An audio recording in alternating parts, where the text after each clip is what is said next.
الشيطان الرجيم. بسم الله الرحمن الرحيم. غافر الذنب وقابل التوب شديد العقاب ذي الطول لا إله إلا هو إليه المصير. ما يجادل في آيات الله إلا الذين كفروا فلا يغررك تقلبهم في البلاد. سورہ مومن کی آیت نمبر 3 اور اس کے بعد کا مضمون ہے. در منصور میں حضرت ابن مردودیہ کی روایت سے اور مظہری میں علامہ قاضی ثناء اللہ پانی پتی رحمۃ اللہ تعالی علیہ نے واقعہ نقل کیا ہے کہ ایک شامی نوجوان تھا. سیدنا عمر بن خطاب اس کو بہت پسند فرماتے تھے. اس کی وجہ یہ تھی کہ وہ بڑا طاقتور، بڑا خوبصورت، لمبا چوڑا اور بہادر والا اور میدان جنگ میں بہادری کی جوہر دکھانے والا تھا. تو وہ شامی نوجوان شام چلا گیا. مظہری میں یہ تفصیل ہے کہ شام چلا گیا، دوسری کتابوں میں یہ تفصیل نہیں ہے. چنانچہ حضرت عمر رضی اللہ تعالیٰ عنہ نے شام سے آنے جانے والے لوگوں سے اس نوجوان کے بارے میں پوچھنا تاشنا شروع کیا. تو کچھ لوگوں نے اس نوجوان کے بارے میں حضرت عمر کو پریشان دیکھا تو فرمایا کہ آپ اس نوجوان کا کیوں پوچھ رہے ہیں؟ تو وہ ایسا تھا ویسا تھا اور اس میں یہ چیزیں تھیں. تو نہیں، وہ تو گناہوں میں مبتلا ہو گیا، شراب بھی پیتا ہے، جہاد بھی ترک کر دیا ہے، میدان جنگ میں جانا بھی چھوڑ دیا ہے، معاصی کی زندگی ہے، کفر نہیں اپنایا، البتہ گناہوں میں ملوث ہے. کیونکہ خوبصورت تھا اور جوان مرد تھا تو بہکانے کے لیے گناہ تو ایسے لوگوں کو بہت کثرت سے بلاتے ہیں. تو حضرت عمر نے کہا کہ ٹھیک ہے، جب واپس جاؤ تو میرا یہ خط اس کو دے دینا. چنانچہ جب وہ واپس گئے تو خط میں حضرت عمر نے صرف چند یہ آیات لکھی: حامیم تنزیل الکتاب من اللہ العزیز العلیم غافر الذنب وقابل التوب شدید العقاب ذی الطول لا الہ الا هو الیہ المصیر. کتابوں میں لکھا ہے کہ وہ نوجوان ان آیات کو پڑھتا رہا، اتنا کثرت سے پڑھا کہ اللہ نے اس کے دل کے زنگ کو دور کر دیا اور وہ خود بخود دوبارہ تقوی و طہارت کی طرف آ گیا. گناہوں سے اس نے توبہ کر لی. چنانچہ حضرات اکابر فرماتے ہیں کہ جب بچوں کے بارے میں یہ ڈر ہو کہ یہ اپنی عقل دانش کی وجہ سے، اپنی فہم و فراست کی وجہ سے، اپنی جوانی کی نادانی کی وجہ سے اس طرح ہوں تو ان کو یہ آیت بار بار سناؤ یا پھر پڑھ کے دم کر دیا کرو کہ اس آیت کے اندر بڑے اثرات ہیں. چنانچہ ایک روایت میں ہے کہ مجھے صحابی کا نام بھول گیا، در منصور میں روایت ہے، فرمانے لگے کہ میں سفر میں تھا اور میں نے نماز میں اترا اور میں نے حامیم المومن کی تلاوت شروع کی، یعنی یہ والی صورت، اور اس کی تلاوت شروع کی تو میرے پیچھے ایک شخص آیا جو کہ گدھے پہ سوار تھا اور اس نے مجھ سے کہا کہ دیکھو یہ صورت بڑی زبردست ہے، غافر الذنب جب تم پڑھو تو ساتھ دعا کیا کرو، یا غافر الذنب اغفر ذنوبی، یعنی اے گناہ کے پردہ ڈالنے والے. ایک ترجمہ غافر الذنب نصفی کے مطابق گناہوں کو مٹانے والے، دوسرا ترجمہ تو اے گناہوں پہ پردہ ڈالنے والے، اے گناہوں کو مٹا دینے والے، میرے گناہوں کو مٹا دیجئے، یہ معنی ہے. وقابل التوب اے توبہ کو قبول کرنے والے، اقبل توبتی میری توبہ کو قبول فرمائی، اردو میں مانگ لے. شدید العقاب اے سخت عذاب دینے والے، مجھے سخت عذاب سے بچائیے. ذی الطول اے نعمتیں دینے والے، مجھے نعمتیں کثرت سے دیجیے. لا الہ الا ہو میں گواہی دیتا ہوں تیرے سوا کوئی معبود نہیں، وَإِلَيْهِ الْمَصِيرُ مجھے آپ ہی کی طرف لوٹ کر جانا ہے. لیکن جب یہ پڑھو تو اس کے ساتھ یہ کہہ دیا کرو، تو اللہ تمہارے اگلے پیچھے سارے گناہ معاف فرما دیں گے۔ تو میں نے کہا کہ بہت اچھا، لیکن آپ کون ہو اور آپ نے یہ بات کہاں سے سنی ہے، میں آپ کی بات کا اعتبار کیسے کروں؟ تو اس نے کہا کہ میں الیاس ہوں، محمد عربی صلی اللہ علیہ وسلم کا بھائی، اور یہ کہا اور وہاں سے چل دیے۔ تو میں نے کہا، میں نے دوبارہ جب پیچھے مڑ کے دیکھا تو نہ خچر تھی، نہ گدھا تھا، اور نہ وہ شخص کھڑا ہوا تھا۔ میں نے لوگوں سے پوچھا کہ یہاں ایک شخص گدھے پہ بیٹھا ہوا تھا، تو وہ کہاں گیا تھا، کون سا شخص؟ ہمیں تو کوئی بندہ نظر ہی نہیں ہے، ہم نے کسی بندے کو دیکھا ہی نہیں۔ ابھی میں جس بندے سے باتیں کر رہا تھا، کہا پتہ نہیں تم کس سے باتیں کر رہے تھے، ہمیں تو کچھ بھی نظر نہیں آیا۔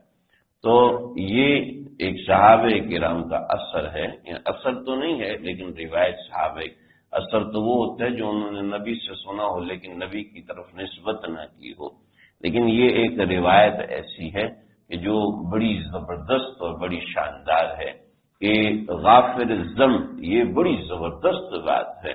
ہم تو عام طور پہ سنتے رہتے تو شاید ہمیں اس بات کی قدر اور احساس نہیں ہے۔ گناہ کو مٹا دینے والا، گناہ کی ذات کو ختم کر دینے والا، قابل توبہ قبول کرنے والا، شدید العقاب، لیکن اس کے ساتھ ایسا نہیں ہے کہ وہ عذاب دینے پہ قادر نہیں۔ ذی طول، نعمتوں کی بارش کا طول کہتے ہیں، نعمتوں کی کثرت کو کہتے ہیں، تو ذی طول نعمتیں کثرت سے دینے والا ہے۔ آگے اس کی الوہیت کا بیان ہے۔ ما یجادل فی آیات اللہ الا الذین کفروا، اللہ کی نشانیوں میں صرف کفار ہی جھگڑا کرتے ہیں، اس کے علاوہ کوئی جھگڑا نہیں کرتا۔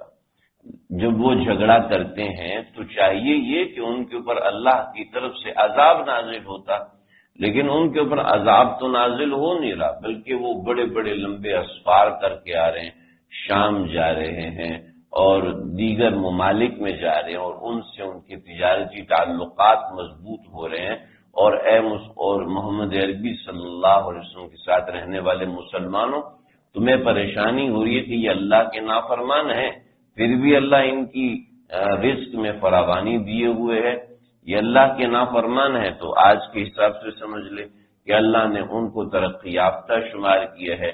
یہ اللہ کے نافرمان ہے، سرعام زنا اور شراب چلتا ہے، اس کے باوجود وہ ترقی یافتہ ممالک کی فہرست میں ہیں، ان کی صف میں ہے، اور ہمارا کوئی وجود ہی نہیں۔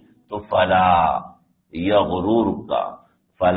غرور کا ان کا تقلبہم فی البلاد، ان کا ملکوں اڑنا، تقلب کا مطلب ہے آنا جانا، ان کا ملکوں سفر کرنا، ان کا ایک یہاں سے جہاز پکڑا ادھر گئے، وہاں سے جہاز پکڑا ادھر گئے، ادھر سے جہاز پکڑا ادھر گئے، جیسے کہ آج کل ہمارے نوجوان انسپائرڈ ہوتے ہیں، اس کے تو اتنا سی وی دیکھ، 40 ملکوں کا تو سفر کیا اس نے، جناب اس کی پریزنٹیشن تو 60 ملکوں کے اندر، دنیا اس بندے نے گھومی ہوئی ہے، بس اسی کے پیچھے دیوانے ہو رہے ہیں اور پاگل ہو رہے ہیں، اسی کے پیچھے پریشان ہو رہے ہیں کہ مجھے اس جیسا بننا ہے اور مجھے اسی کی طرح کا بننا ہے۔ کل اس کے نام کی جگہ جب دوسرا نام آ جاتا ہے کہتے ہیں ہم اس کی طرح بننا ہے۔ آئیڈیالوجی کیا بنا لی؟ آئیڈیالوجی بنا لی جناب پیسہ ہونا، آئیڈیالوجی بنا لی ٹریولنگ، آئیڈیالوجی بنا لی فلاں شخصیت۔ آئیڈیالوجی اگر شخصیت کوئی بن سکتی ہے تو آقا نامدار صلی اللہ علیہ وسلم بن سکتے ہیں، اس کے علاوہ انبیاء علیہ السلام بن سکتے ہیں، صحابہ کرام بن سکتے ہیں، اس کے علاوہ اللہ نے آئیڈیالوجی نہیں رکھی۔ علیکم بسنتی و سنت الخلفاء راشدین المہدیین، یہ آئیڈیالوجی رکھی ہے، یا اس سے زیادہ اصحاب النجوم فبئیہم اقتدیتم اہتدیتم، یہ آئیڈیالوجی ہمارے دین نے ہمیں بتائی، اس کے اوپر کی آئیڈیالوجی کی تمہیں اوپر جانے کی ضرورت نہیں ہے، یہ آئیڈیالوجی سب سے بہترین ہے۔ اور البتہ اس سے نیچے بھی صلحاء فاولئک من النبیین والصدیقین والشہداء والصالحین، آئیڈیالوجی اللہ نے آگے بھی بڑھائی، لیکن بنیادی طور پر یہی رکھا ہے کہ اللہ کے نبی اور اللہ کے نبی کے صحابہ، بس یہ آئیڈیالوجی ہے ہماری خواتین کے لیے بھی، یہی آئیڈیالوجی ہمارے لیے بھی ہے۔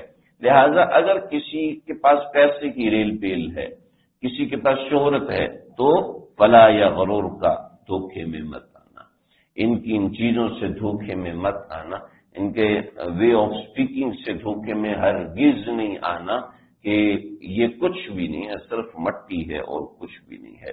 تو ما یجادل فی آیات اللہ، اصل موضوع یہ ہے ما یجادل فی آیات اللہ، کہ اللہ کی آیات میں جھگڑا نہیں کرتے مگر الا الذین کفروا، مگر وہ لوگ جو کہ کفر کرتے۔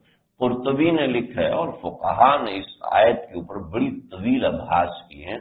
اللہ کی آیات میں جھگڑنے کا مطلب یہ ہے کہ اللہ کی آیات کا وہ مطلب بیان کرنا جو اللہ نے مراد نہیں کیا، اپنی مرضی کا مطلب بیان کرنا، یہ ما یجادلو ہے۔